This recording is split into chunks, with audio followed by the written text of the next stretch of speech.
Olá a todos, aqui é o professor Enio. Em tempos de pandemia, nós vamos reiniciar nossas aulas. Na verdade, ela começou semana passada, quando eu postei na plataforma um vídeo do Eduardo Bueno que fala sobre o período da proclamação da República. E nós podemos ver ali como foi difícil, como foi conturbado, como foi atrapalhado, confuso o processo de proclamação da República Brasileira. E hoje nós vamos falar sobre a República Velha, isso é, a primeira fase da nossa República. Eu quero dizer para vocês que a República Velha, ela é chamada assim, apesar dela ter sido nova um dia, ela passa desse nome simplesmente por uma divisão da historiografia brasileira, que quando ela foi dividida por fases, colocou a primeira fase como República Velha ou Primeira República. Essa República Velha foi um período bem longo. Ela inicia em 1889 e termina em 1930. 1889, Proclamação da República, 1930, o golpe do Estado Novo. Também conhecido como Revolução de 30, porque quando se fala que do Brasil não tem guerra civil. Guerra civil é coisa de americano. Mas no Brasil teve guerra civil sim. Em 1930 foi uma guerra civil liderada pelo gaúcho Getúlio Vargas, que naquele momento ele era presidente do Rio Grande do Sul. Antigamente, governador do estado era chamado de presidente na República Velha.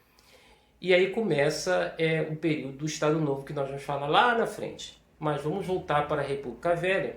E na República Velha foi um período em que nós tivemos 13 presidentes da República, isso mesmo, 13 presidentes da República, e desses 13 presidentes da República, 3 não concluíram o seu mandato. Aí fala, mas isso acontece hoje em dia, toda hora tem um presidente aí empichado.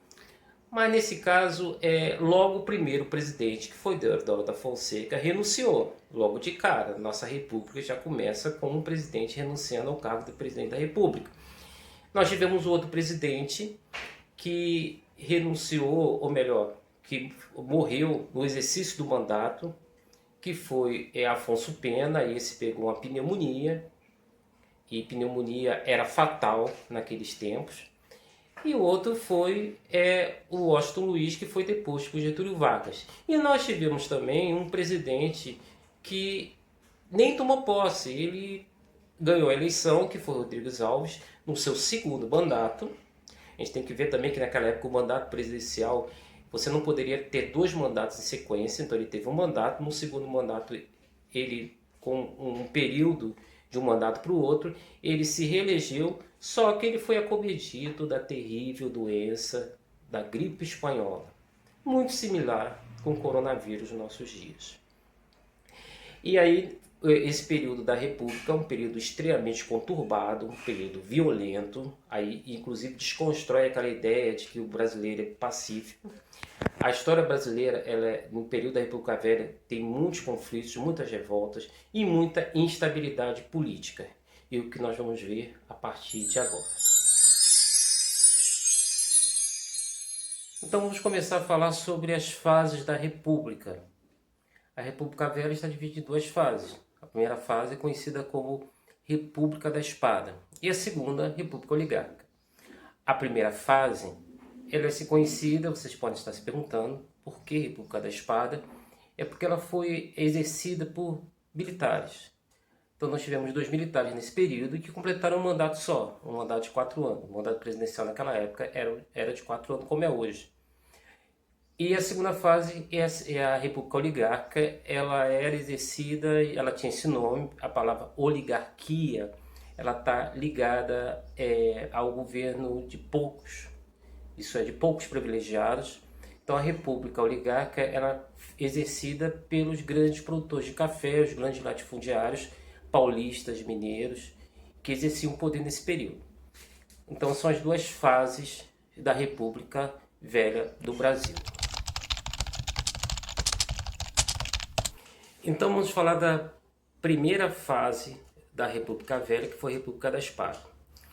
Logo após a República Brasileira, Deodoro da Fonseca assume a presidência da República de forma provisória e cria assim um período provisório da República Brasileira.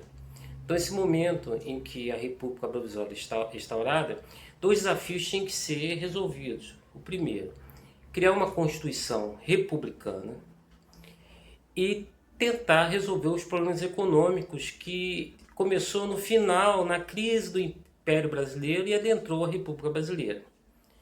Para resolver o problema da Constituição brasileira, que inclusive todas as leis monárquicas elas foram consideradas nulas a partir da República, da proclamação da República Brasileira, inclusive a Constituição monárquica, então foi convocada por Deodoro da Fonseca uma Assembleia Constituinte. Agora a gente tem que ver o seguinte, essa Assembleia Constituinte era formada pela elite nacional. O povo não teve participação na construção da primeira Carta Republicana Brasileira. E a outra questão era, como eu falei, resolver o problema econômico do Brasil. Enquanto a Constituição estava sendo construída nesse período, a Assembleia estava nos seus trabalhos constitucionais, constituintes, Deodoro convida o intelectual brasileiro, Rui Barbosa, para assumir a pasta do Ministério da Fazenda. A intenção era, como eu falei, tentar resolver o problema da crise econômica que o Brasil estava passando nesse momento. Deodoro da Fonseca entrega então o Ministério a Rui Barbosa, que era um representante daquele pensamento positivista que ficou muito em voga no período da República Brasileira, no processo da proclamação da República. E Rui Barbosa ele começa a implementar leis querendo levar o Brasil a um processo de desenvolvimento. Então, depois do estrago feito, Rui Barbosa pega o seu boné não, aquele chapelão que ele usava, e vai embora, se demite do cargo de ministro da Fazenda. Mas nesse meio tempo, a Assembleia Constituinte continuava a todo vapor e no ano seguinte ela vai promulgar a nossa primeira Constituição Republicana Brasileira. Vamos mostrar como essa Constituição ela foi excludente a partir das suas características. Por exemplo, o voto. Quem tinha direito ao voto nessa primeira Constituição?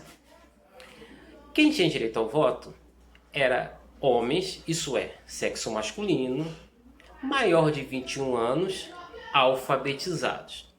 Então, logo de cara, essa Constituição ela exclui as mulheres, homens menores de 21 anos e homens que não fossem alfabetizados.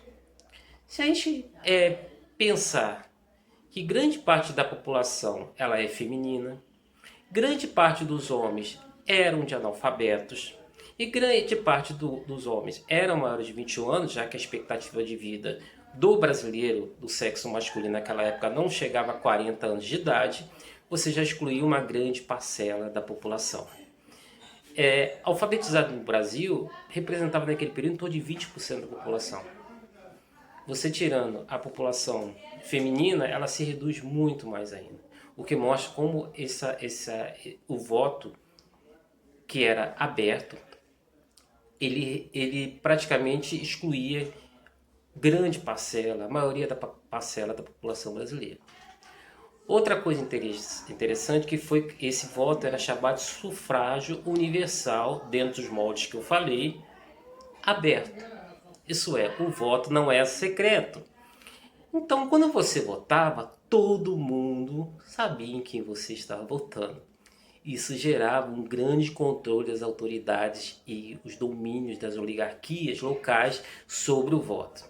Segundo a Constituição brasileira, a primeira da nossa república, o Brasil se tornou uma República Federativa do Brasil com Z. Naquela época, o Brasil escrevia com Z. Outras características dessa Constituição são os mandatos. O mandato presidencial, 4 anos, igual é hoje, sem direito à reeleição. Os mandatos legislativos de deputado estadual e federal, 4 anos, com direito à reeleição, assim como de vereadores no âmbito municipal. Os presidentes de estado, que seriam os governadores atuais, naquela época era presidente, mandato de 4 anos, sem direito à reeleição, assim como os prefeitos, senadores 8 anos.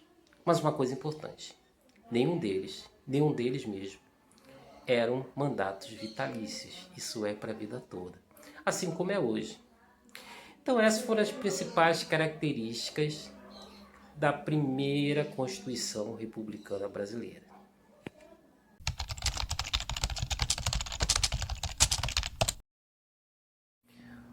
Bom, gente, uma coisa que eu não posso deixar de falar é sobre a bandeira da República Brasileira.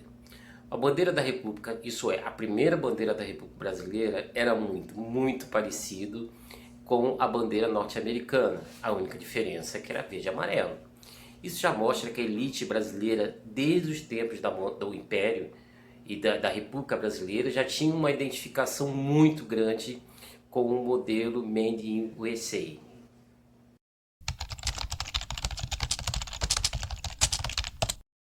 Bom, já a bandeira brasileira, ela foi uma compilação da antiga bandeira do Império e anexada a ela o selo da República. Aquele selo da República ela tem uma curiosidade interessante, pois aquela palavra ordem e progresso, ela é baseada no pensamento positivista de Augusto Comte e foi criada por Benjamin Constant, um dos líderes da República, como nós vimos. Então aquela linha ordem e progresso representa a linha do Equador e as estrelas que aparecem na bandeira representam os estados da federação. Agora vamos falar um pouquinho sobre o governo de Deodoro da Fonseca. Bom, Deodoro da Fonseca teve muitas barreiras para administrar o Brasil nos primeiros anos da República. Para começar, que ele não se identificava com a democracia. Então, volta e meia havia crises entre a oposição e até membros partidários de Deodoro da Fonseca, muito mais pela sua postura antidemocrática. A gente pode perceber que desde o começo da República ele tenta administrar o Brasil como se estivesse na caserna, mas a política não funciona dessa forma. Então, como ele não era um político, as coisas foram bem difíceis para Deodoro da Fonseca. Então, quando se criou a junta governamentista, que foi a junta que administrou o Brasil no governo provisório, e Deodoro da Fonseca se tornou presidente do Brasil, ele já teve problemas da construção da Constituição brasileira. Então ele teve muitas barreiras, muitos problemas, justamente na questão desse traço político que ele não possuía. Logo depois que o Brasil promulga a sua primeira Constituição, Deodoro da Fonseca é eleito indiretamente, isso é, a Constituição brasileira foi promulgada em 1991 e Deodoro ele foi eleito provisoriamente, ou melhor, indiretamente pela Assembleia Constituinte, seria o Congresso Nacional da época, presidente do Brasil. Então, nosso primeiro presidente do Brasil foi eleito indiretamente, que foi Deodoro da Fonseca. E como vice, Floriano Peixoto. O curioso é que cada um estava numa chapa diferente. Deodoro ele foi eleito porque ele foi candidato à presidência da República e Floriano, na outra chapa, venceu o vice de Deodoro da Fonseca. Então você tinha um vice que era o seu opositor. E logicamente, numa situação política, isso não era nada confortável. Mas logo Deodoro vai demonstrar que ele não estava muito satisfeito com a República, muito satisfeito com a democracia republicana. E logo ele tentou dar um golpe dentro do parlamento brasileiro. Foi um período de muita controvérsia, havia a ameaça do parlamento ser fechado. Então teve várias, até a guarnição militar no Rio de Janeiro fez essa ameaça. Então foi um período de grande conturbação, muito conturbado, dentro da democracia brasileira. E Deodoro, pensando em ter plenos poderes na República Brasileira, ele tenta dar um golpe. Só que esse golpe, ele acaba o tiro saindo pela culatra, porque a Marinha Brasileira, liderada pelo almirante Custódio de Mello, isso é, a Armada Nacional, a gente tem que ver que o Brasil antigamente tinha uma poderosa marinha nesse período, ameaça bombardear a cidade do Rio de Janeiro, caso Deodoro da Fonseca mantivesse as suas aspirações ditatoriais.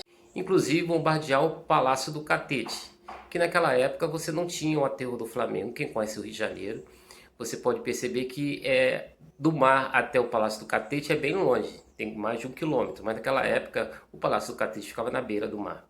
Então é um alvo fácil para um canhão, um torpedeiro de um navio da Marinha Brasileira. Então essa foi a revolta da Armada. Como Deodoro não consegue sustentar e ter apoio dos próprios militares, ele renuncia ao cargo em 23 de novembro de 1991 e termina assim a administração de Deodoro da Fonseca.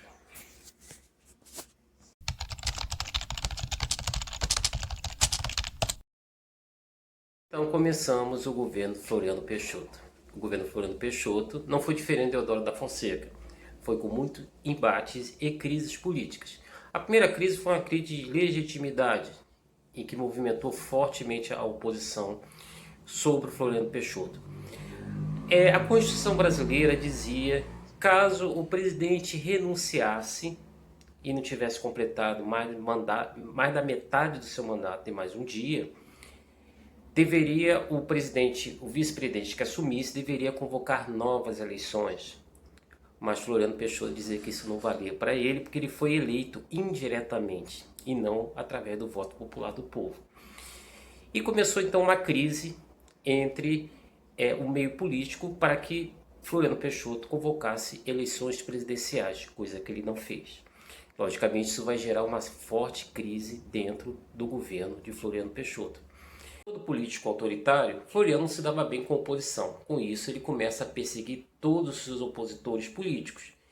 Assim, ele vai destituir todos os presidentes de província que faziam oposição a ele ou ligados a Deodoro da Fonseca. Essa atitude vai levar a uma forte crise política. E essa crise política vai fazer que ocorra uma série de revoltas pelo Brasil afora, inclusive dentro dos quartéis, as chamadas quarteladas. Mas as duas grandes revoltas do seu governo, sem dúvida, foi a segunda revolta da Armada, também liderada por Custódio de Mello, na cidade do Rio de Janeiro, e a revolta federalista que acontece no Rio Grande do Sul, liderada pelo presidente gaúcho Júlio de Castilho. Com a revolta da Armada do Rio de Janeiro, Floriano Peixoto vai tomar atitude totalmente diferente do seu antecessor, pois ele vai contar com o apoio dos cariocas na resistência tanto das tentativas de invasão da Armada brasileira quanto os bombardeios que acontecem na cidade do Rio de Janeiro. Além disso, Floriano Peixoto ele vai se tornar muito popular devido a algumas medidas que ele toma, como por exemplo, baixar os aluguéis pela metade e baixar a cesta básica pela metade. Com isso, ele vai se tornar a primeira grande personalidade da República Brasileira, criando assim o chamado culto à personalidade e criando assim um grupo chamado Florianistas, que são os partidários de Floriano Peixoto. Floriano Peixoto, com o apoio da Marinha Americana, logicamente do governo norte-americano, ele consegue debelar o movimento da segunda revolta da Armada que aconteceu na cidade do Rio de Janeiro. E com isso ele consegue se concentrar na revolta federalista que aconteceu no Rio Grande do Sul, que nesse momento já tinha chegado a Santa Catarina, principalmente ali na região onde hoje é Florianópolis. Floriano Peixoto lidera o exército que marcha em direção a Floripa, a região de Santa Catarina, e lá na Ilha do Desterro ele consegue vencer os revoltosos. E com isso ele vence o movimento da revolta federalista do sul do país. A cidade de Desterro passa a ser conhecida como, ou melhor, a Ilha do Desterro passa a ser conhecida como Florianópolis a partir desse momento. Então, depois de 3 anos de muita instabilidade política, o governo Floriano Peixoto chega ao fim. Ele convoca eleições presidenciais e uma liderança ligada à oligarquia e cafeicultura paulista vence a eleição.